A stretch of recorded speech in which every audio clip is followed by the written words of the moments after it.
Good morning student, कैसे हैं आप लोग। आई होप अच्छे होंगे और आप लोगों की पढ़ाई भी अच्छे से चल रही होगी। चलिए तो आज के सेशन में आप सभी का स्वागत है, जिसमें हम पढ़ने वाले हैं। आज का नया चैप्टर है, क्लास 10th का नया चैप्टर है। आपको याद होगा, थंबनेल से ही पता चल गया होगा आपको कि आज का कौन सा चैप्टर है। द्विघात समीकरण। द्विघात समीकरण आज हम पढ़ने वाले हैं, द्विघात समीकरण। ठीक है।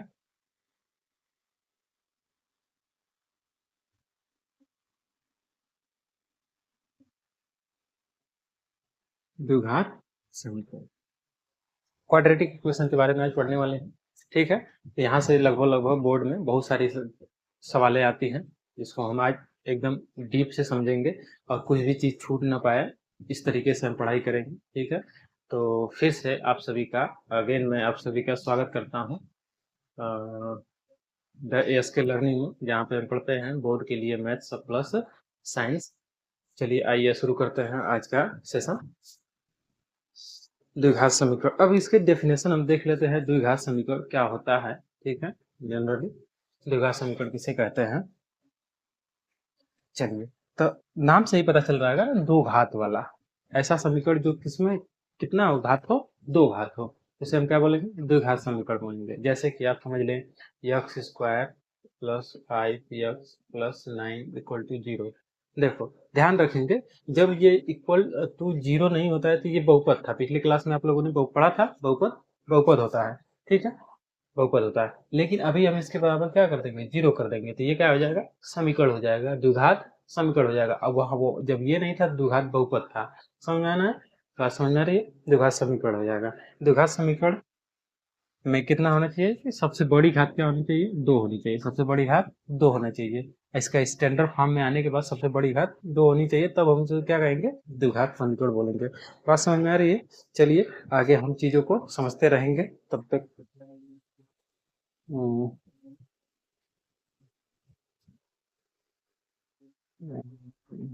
ठीक,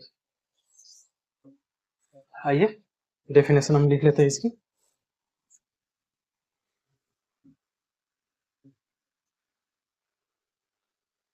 द्विघात समीकरण,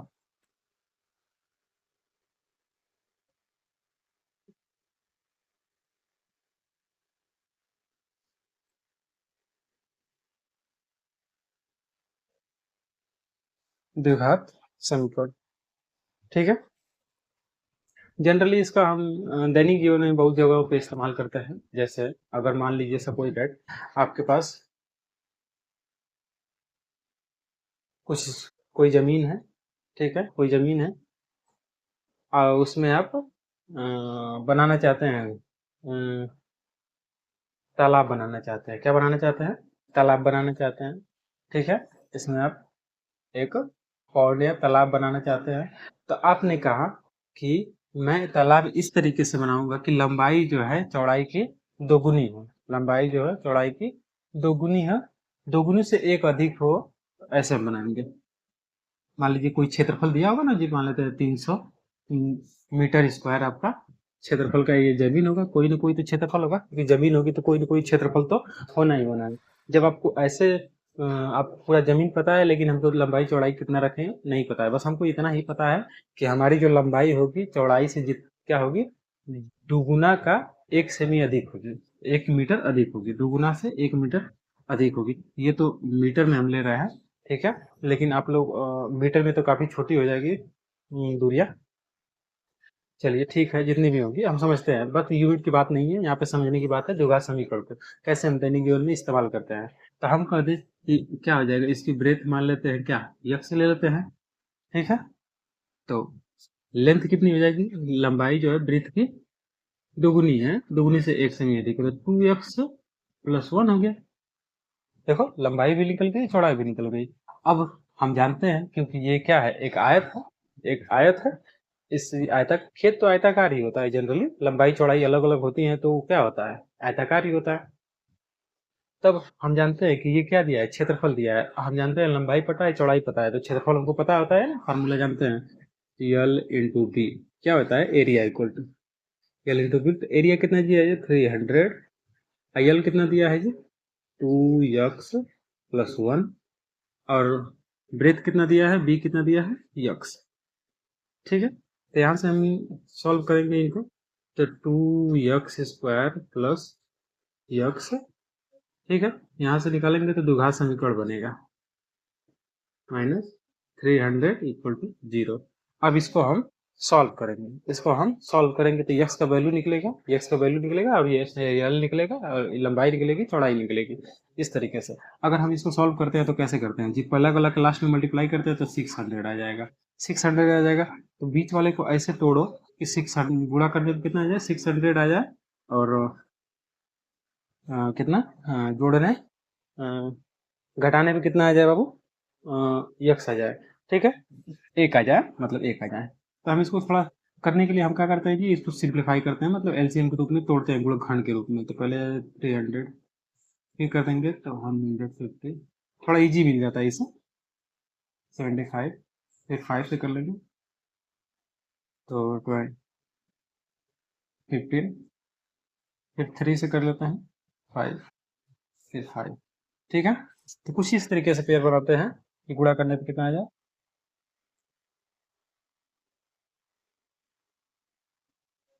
देखो 525 हो जाएगा, ये कितना हो जाएगा, 2 8 8 3 जा 24 हो जाएगा। तो इसको हम ऐसे करते हैं, 2x मतलब कितना आ जाएगा, 25 और 24, इन दोनों को मल्टीप्लाई कर देंगे तो यही 300 आ जाएगा, और इनको घटाएंगे तो x आ जाएगा, plus 25x minus 24x minus 300 equal to 0।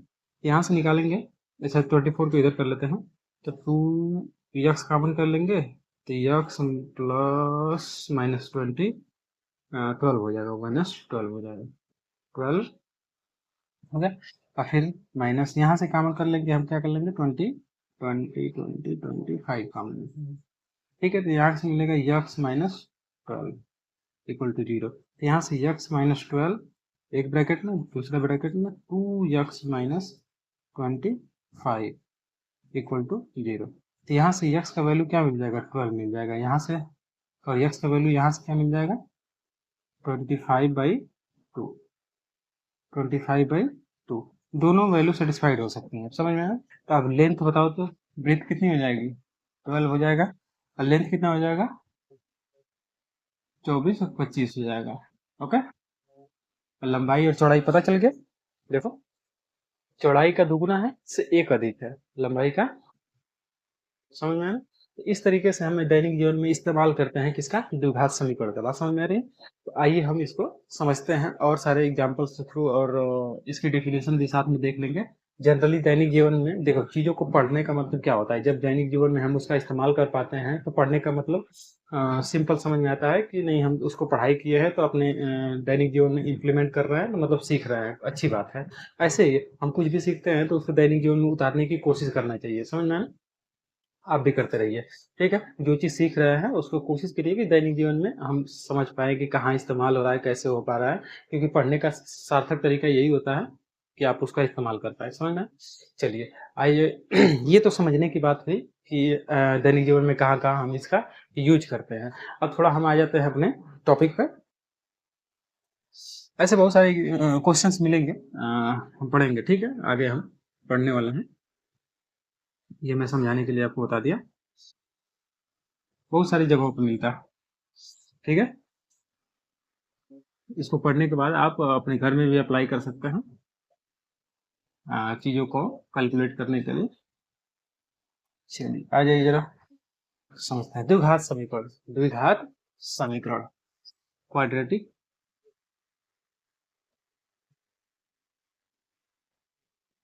Quadratic equation, quadratic equation. अब इसकी डेफिनेशन क्या होती है जी, जैसा कि मैंने आपको बताया पिछले पीछे बताया मैंने आपको कि क्या होना चाहिए, इसके घात पे 2 होना चाहिए, इसके घात पे 2 होना चाहिए। तो हम इस, वो तो समझने के लिए, सुनने के लिए, किसी को बताने के लिए सही है, लेकिन हम इसका एक एग्जाम में लिखने वाला डेफिनेशन लिखेंगे, एक स्टैंडर्ड डेफिनेशन लिखेंगे जिसको कि हम हर जगह इस्तेमाल कर पाए। ठीक है, तो आइए जरा इसको लिखते हैं।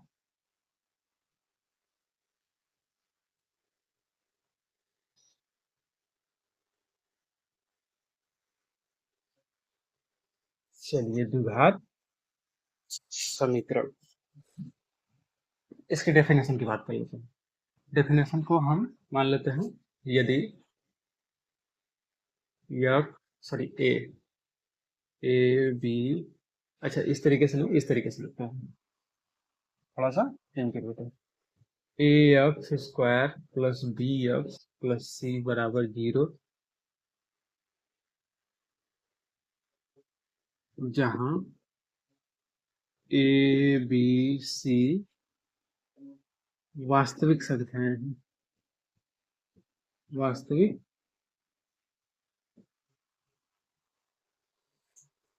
मार्कर में इंक खत्म हो गई है, वास्तविक संख्याएं हैं, और ए डज नॉट इक्वल टू 0, तो 0 हो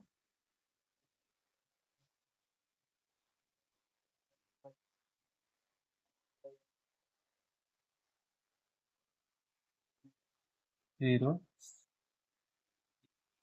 के रूप का कोई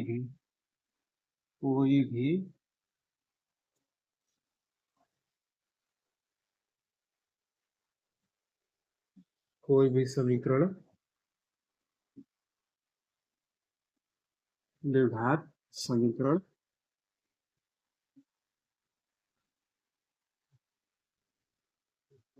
कहलाता है, द्विघात समीकरण कहलाता है। बात समझ आ रही है? ठीक है, लिख लीजिए ये, इसको मैं एक ही कलर से कर देता हूँ।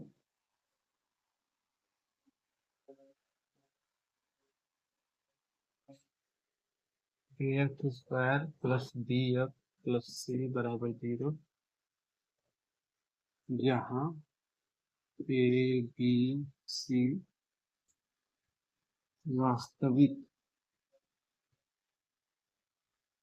वास्तविक संख्याएं हैं। यहाँ ए डज नॉट इक्वल टू 0 के रूप का कोई भी समीकरण आपका क्या कहलाएगा? द्विघात समीकरण कहलाएगा। बात समझ में आ रही है?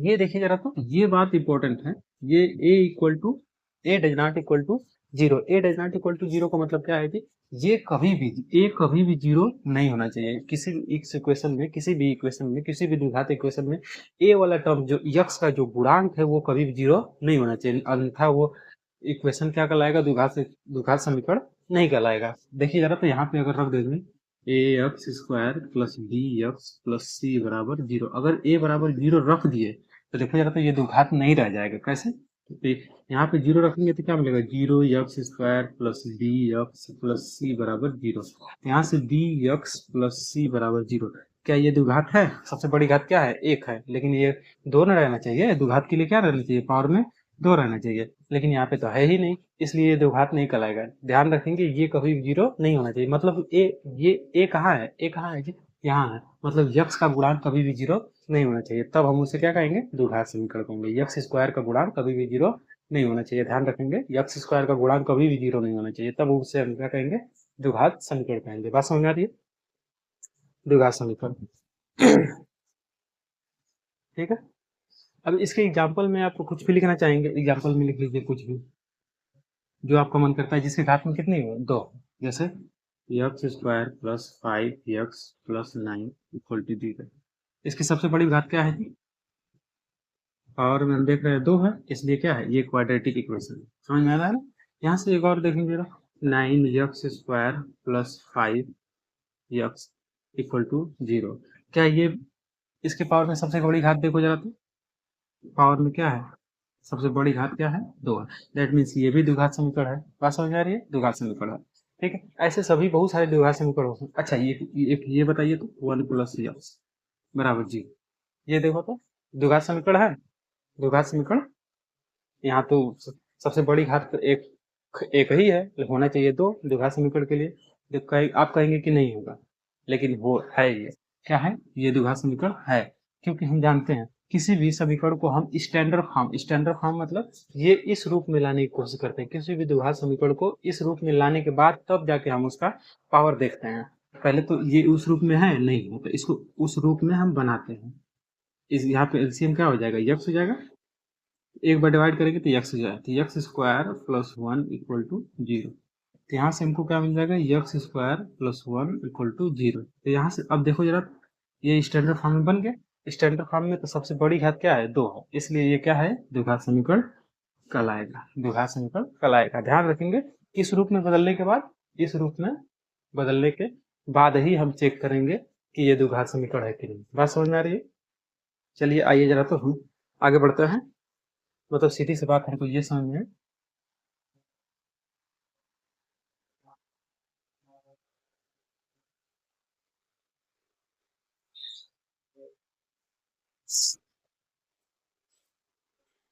ठीक है, सीधी सी बात हमको ये समझ में कि ये क्या है, ये a x square plus b x plus c ऐसा दिखेगा। इस तरीके का इक्वेशन कहीं भी दिखेगा तो ये द्विघात समीकरण कहलाएगा। बस ध्यान ये रखना है, ये जो ए बी सी जो है, ए बी सी, ये बिलोंग्स करेंगे किससे, रियल नंबर मतलब वास्तविक संख्या। ये कुछ भी हो सकता है, 1 2 3 4 5 नंबर हो सकते हैं, कुछ भी हो सकता है। रियल नंबर मतलब माइनस में चाहे प्लस में, कोई भी नंबर हो सकता है। बात समझ में आ रही है। चलिए आगे बढ़ते हैं। ऐसे बहुत सारे एग्जाम्पल मैंने आपको बता भी दिए और आप देख भी लेंगे बहुत सारे एग्जाम्पल। आगे हम बढ़ते हैं, अगला टॉपिक रहेगा आपका द्विघात समीकरण हो गया। अब इसके बारे में हम लोग समझ लिए। अब आगे हम बढ़ेंगे द्विघात समीकरण के मूल, अब इसके हल। थोड़ा इसको नोट कीजिएगा, जब तक मैं इंक डाल लेता हूँ, मार्कर में इंक डाल लें। चलिए काम करते हैं इसी से। चलिए ये हो गई आपकी डेफिनेशन द्विघात समीकरण की। चलिए आगे बढ़ते हैं द्विघात समीकरण के मूल के बाद तरफ। अगला हेडिंग हो जाएगा आपका द्विघात समीकरण के मूल।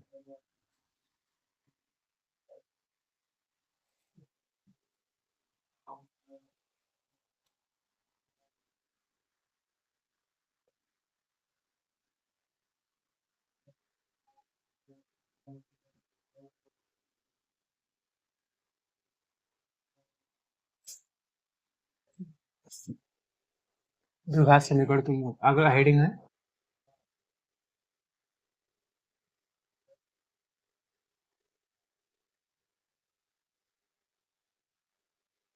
द्विघात समीकरण के मूल। ठीक है, रूट्स ऑफ क्वाड्रेटिक इक्वेशन।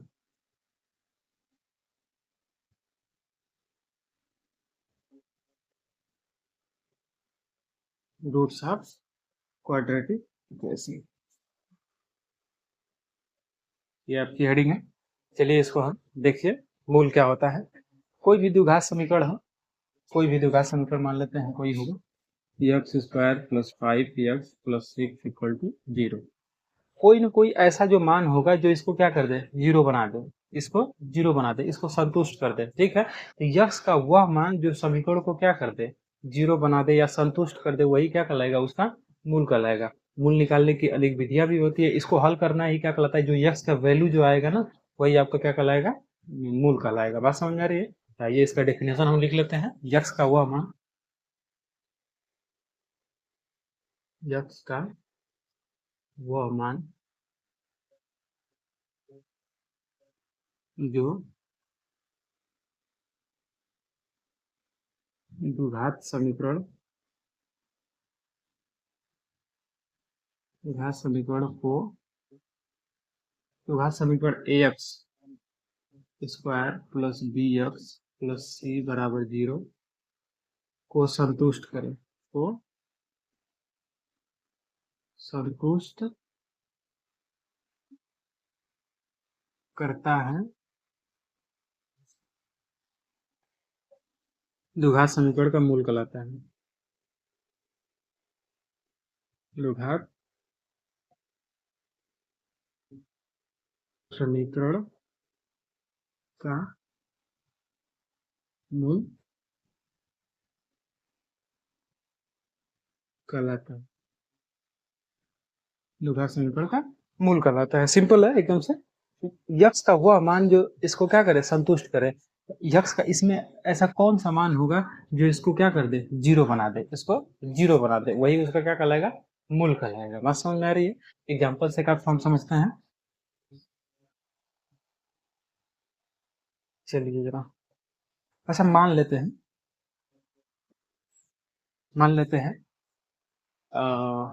कोई इक्वेशन है, मान लेते हैं कोई यही इक्वेशन है, इसका मान लेते हैं मूल क्या है, अल्फा है।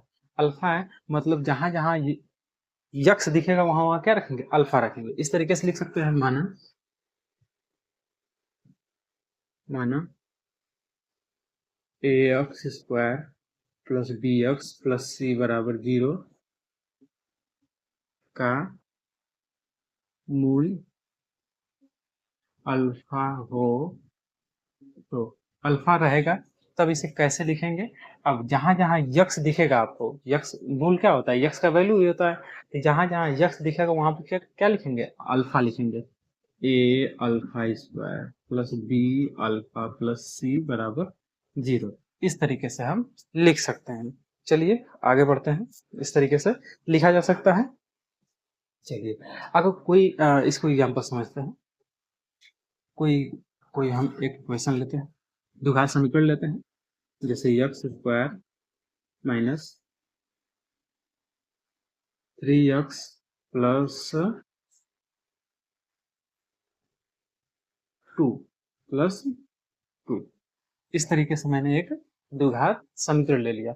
अब इसके मूल निकालते हैं। मूल निकालने का मतलब इसको हम हल करते हैं, इसके हल करते हैं। तो वही ढूंढते हैं, यक्स का वह मान ढूंढते हैं जो इसको क्या करे, संतुष्ट करे। संतुष्ट करने का मतलब है इसको जीरो बना दे, लेफ्ट हैंड साइड को जीरो बना दे, मतलब राइट हैंड साइड के बराबर बना दे। जो राइट हैंड साइड है, लेफ्ट हैंड साइड है, दोनों का मान क्या होना चाहिए, जीरो बन जाना चाहिए। ठीक है, यक्स का वैसा मान ढूंढिए। तो ऐसे यक्स का मान निकालने के लिए हम क्या करते हैं कि इनका गुणनखंड करते हैं, इनका गुणनखंड करते हैं। जरा इनको हम गुणनखंड कर लेते हैं, एक्स स्क्वायर माइनस, तो हम जानते हैं गुणनखंड करने के लिए क्या करते हैं कि पहला वाला का अंतिम में गुणा करते हैं, पहला वाला का अंतिम में गुणा करते हैं। कितना आ जाएगा, 2 आ जाएगा। ठीक है, तो 2 को ऐसे, ये जो बीच वाली संख्या रहती है उसको दो भाग में ऐसे तोड़िए कि गुणा करने पे कितना आ जाए, 2 आ जाए, और जोड़ने पे कितना आ जाए, 3 आ जाए। तो हमको मिल रहा है 2 और 1, तो दोनों को जोड़ेंगे 3 मिल जाएगा, और गुणा करेंगे तो 2 मिल जाएगा ना। चलिए, तो माइनस में -2x प्लस 2 इक्वल टू 0। यहाँ से यक्स कॉमन कर सकते हैं, यक्स माइनस 2, यहाँ से 1 कॉमन कर सकते हैं, यक्स माइनस 2 इक्वल टू 0। तो यहाँ से हमको मिल जाएगा पहले ब्रैकेट में यक्स माइनस 2 और दूसरे ब्रैकेट में यक्स माइनस 1 इक्वल टू 0। तो यहाँ से हमको दो वैल्यू मिलेंगे, यक्स माइनस 2 इक्वल टू 0 एक, और एक तो यक्स माइनस 1 इक्वल टू 0। तो यहाँ से यक्स इक्वल टू क्या मिल जाएगा, 2 मिल जाएगा, यहाँ से यक्स इक्वल टू -1 मिल जाएगा। तो ये जो यक्स का जो मान आया है यही क्या है, इसका मूल है, इसका मूल है, रूट्स है। समझ में आया ना, इसके मूल कहलाएंगे। सिंपल। अगर इसी यक्स का जो वैल्यू है अगर इसमें ले आकर रखेंगे तो ये क्या हो जाएगा, 0 हो जाएगा। चाहे 1 रखिए चाहे 2 रखिए, इसका मान क्या कर देगा, 0 बना देगा। इसलिए हम इसे क्या कहेंगे, 0 बना देगा। तो जाहिर सी बात है, हमने यहाँ पे डेफिनेशन में भी बताया है, यक्स का वह मान जो इसको क्या करे, संतुष्ट कर दे, अन्यथा 0 कर दे। इसलिए हम इसे क्या कहेंगे, मूल कहेंगे। बात समझ में आ रही है? चलिए, रूट्स। तो ये यहाँ से रूट्स हमको क्या मिल गया है, इस इक्वेशन का रूट्स हमको क्या मिला है, यहाँ से मिला है 1 और 2, इसके रूट्स हैं। बात समझ में आ रही है? निकालना आप सीखेंगे आगे के सवालों में, सीखेंगे। पहले हम कॉन्सेप्ट सीख रहे हैं, कॉन्सेप्ट को हम सीख लेते हैं, फिर उसके बाद बहुत सारी सवालें होंगी, हम सवालों को सॉल्व करेंगे और मूल निकालना सीखेंगे भी। ठीक है, तो अब हम आगे बढ़ते हैं। द्विघात समीकरण के मूल हो गया, अब अगली टॉपिक होगी आपकी, अगला कौन कंसेप्ट होगा, द्विघात समीकरण के प्रकार। द्विघात समीकरण के प्रकार हम लिख लेते हैं। मूल हो गया। अब देखिए, मूल निकालने के भी कई तरीके होते हैं, बहु वर्गमूल विधि होती है, गुणनखंड विधि होती है, और बहुत सारे तरीके होते हैं, शिष्टाचार विधि है। सबको निकालना हम सीखेंगे। फिलहाल तो अब आगे समझते हैं।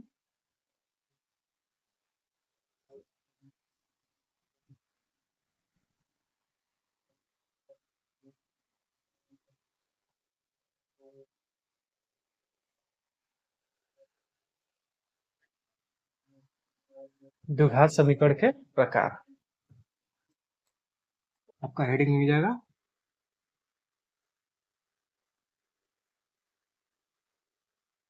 द्विघात समीकरण के प्रकार। द्विघात समीकरण के प्रकार, types of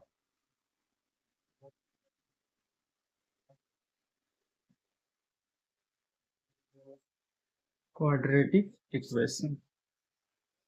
types of quadratic equation, ये दो प्रकार का होता है द्विघात समीकरण के प्रकार में। ये द्विघात समीकरण जो होते हैं दो प्रकार के होते हैं। एक पहला वाला आपका हो जाएगा शुद्ध द्विघात समीकरण,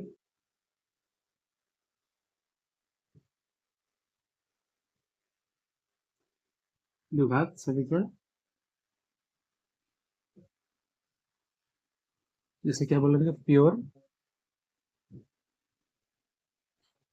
quadratic equation, pure quadratic equation. हाँ समझ आ रही। दूसरा आपका क्या हो जाएगा, मिश्रित मिश्रित मिश्रित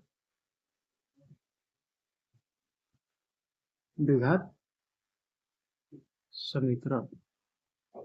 मिश्रित द्विघात समीकरण मतलब मिक्स क्वाड्रेटिक इक्वेशन।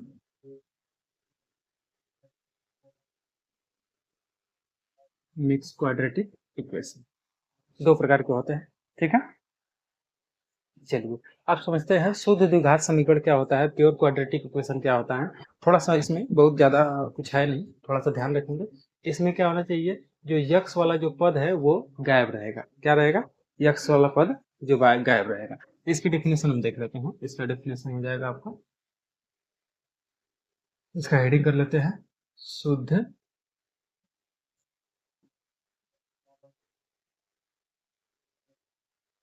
द्विघात समीकरण। शुद्ध द्विघात समीकरण, ये हेडिंग हो जाएगी आप। चलिए इसकी डेफिनेशन देख लेते हैं। ऐसा द्विघात समीकरण, ऐसा मतलब किसा होना चाहिए, इसमें यक्स वाला जो टर्म्स रहेगा वो गायब रहेगा। मतलब X square minus 9 equal to 0। यहाँ पे यक्स वाला टर्म्स कहीं दिख रहा है, नहीं दिख रहा है, इसलिए क्या हो जाएगा, प्योर हो जाएगा। समझ, ऐसा द्विघात समीकरण,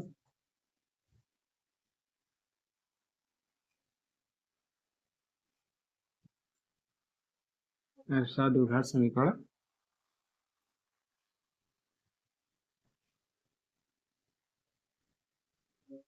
जिसमें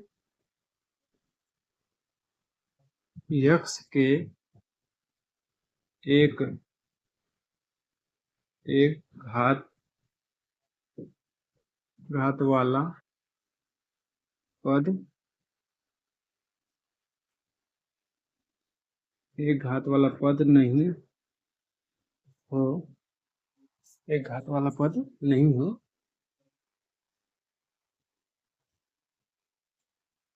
उसे उसे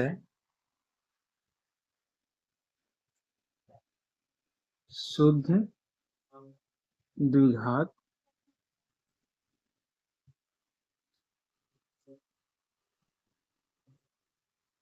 समीकरण कहा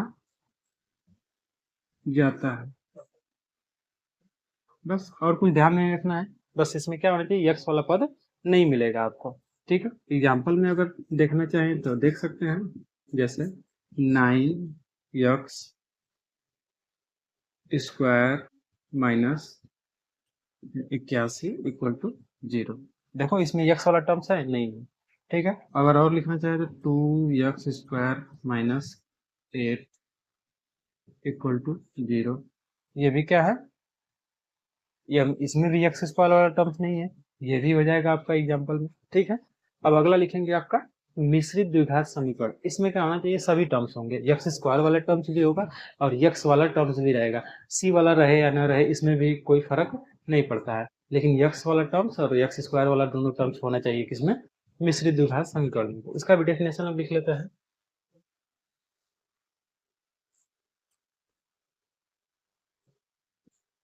मिश्रित द्विघात समीकरण, मिश्रित द्विघात समीकरण, ठीक है। अच्छा, इसको ऐसा द्विघात समीकरण जिसमें यक्स के घात एक वाला टर्म्स होना चाहिए, ऐसा द्विघात समीकरण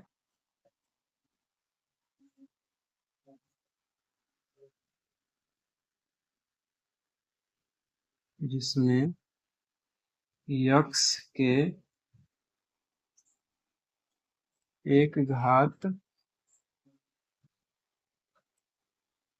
वाला पद रहता है। ऐसा द्विघात समीकरण जिसमें यक्स के घात एक और एक वाला पद रहता है उसे हम क्या बोलेंगे, मिश्रित द्विघात समीकरण बोलेंगे, ठीक है। मिश्रित द्विघात समीकरण बोलेंगे। आइए जरा इसको एग्जांपल में लिख लेते हैं कुछ एग्जांपल्स में। जैसे में कुछ भी लिख लीजिए, 5x² minus 9x plus 9 equal to 0। या ये भी लिख सकते हैं,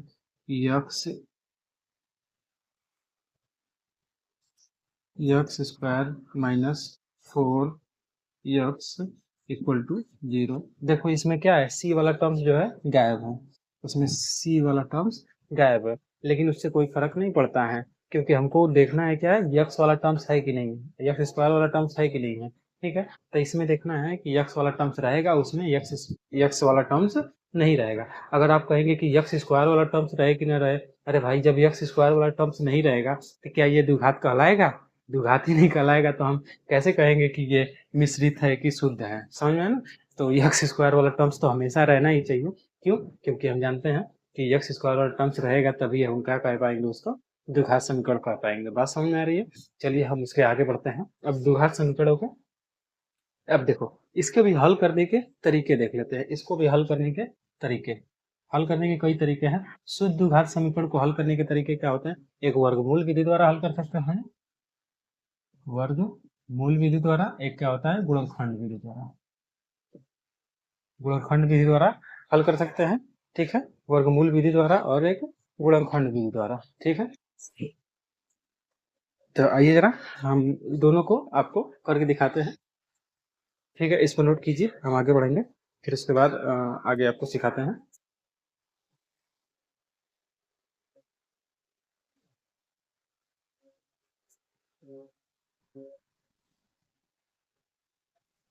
चलिए वर्गमूल विधि के द्वारा में समझ लीजिए, वर्गमूल विधि द्वारा में जनरली बस थोड़ा समझ लीजिए। वर्गमूल विधि द्वारा अगर मान लीजिए कोई एग्जाम कुछ हम ले लेते हैं, ठीक है, मान लीजिए यही पे ले लेते हैं, वर्गमूल विधि द्वारा हल करना है। 2x², कौन सा शुद्ध वाला, शुद्ध वाला में हमको पता है यक्स वाला टर्म से नहीं रहेगा, माइनस 18 इक्वल टू 0।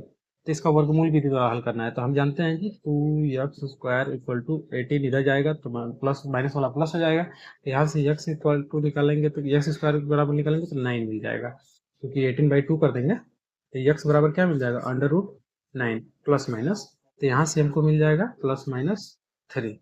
ये हो जाएगा क्या, वर्गमूल विधि द्वारा। अब इसी को हम हल करते हैं, इसको गुणनखंड विधि द्वारा, किसको, गुणनखंड विधि द्वारा। ये वर्गमूल विधि था, ये गुणनखंड, तो यह करते हैं 2x² माइनस 18 इक्वल टू 0। तो यहाँ से 2 कॉमन कर सकते हैं, तो x² माइनस 9 इक्वल टू 0, तो 2 को इधर भेज देंगे तो 0 हो जाएगा। तो यहाँ से x² माइनस, देखो 3 का ये स्क्वायर है क्या, 3 का स्क्वायर है, तो हम जानते हैं a² minus b² minus b² क्या होता है जी, पहले कोष्टक में a प्लस बी, पहले कोष्टक में a प्लस बी, ए की जगह क्या है जी x प्लस 3, दूसरे कोष्टक में a minus b, x minus 3 equal to 0। तो यहाँ से x का वैल्यू एक तो मिल जाएगा -3 और एक तो मिल जाएगा x का वैल्यू 3। देखो जरा सेम मान मिला है कि नहीं, वही वाला जो इसमें मिला था, -3 और +3, ठीक है? तो दोनों तरीके से आप कर सकते हैं। इसके भी 2 तरीके हैं हल करने के, इसके भी 2 तरीके हैं हल करने के। एक तो क्या हो जाएगा गुणनखंड विधि, गुणनखंड हो जाएगा, एक है वर्गमूल विधि, वर्गमूल विधि। सेम वही तरीके रहेंगे दोनों में। तो इसको हम आगे के वीडियो में सीखेंगे, ठीक है? तो आज के लिए इतना ही रहने देते हैं। आप चैनल को सब्सक्राइब कर दीजिए और बेल आइकन को प्रेस कर दीजिए और वीडियो को ज़्यादा से ज़्यादा लोगों तक शेयर कीजिए, जिससे कि हमारा परिवार और बड़ा हो सके और हम और अच्छे से काम कर पाए, ठीक है? तो रहने देते हैं इतना ही, ठीक है? तब तक के लिए बाय बाय, नमस्कार और हंसते रहिए, मुस्कुराते रहिए और ज़िंदगी का आनंद लीजिए।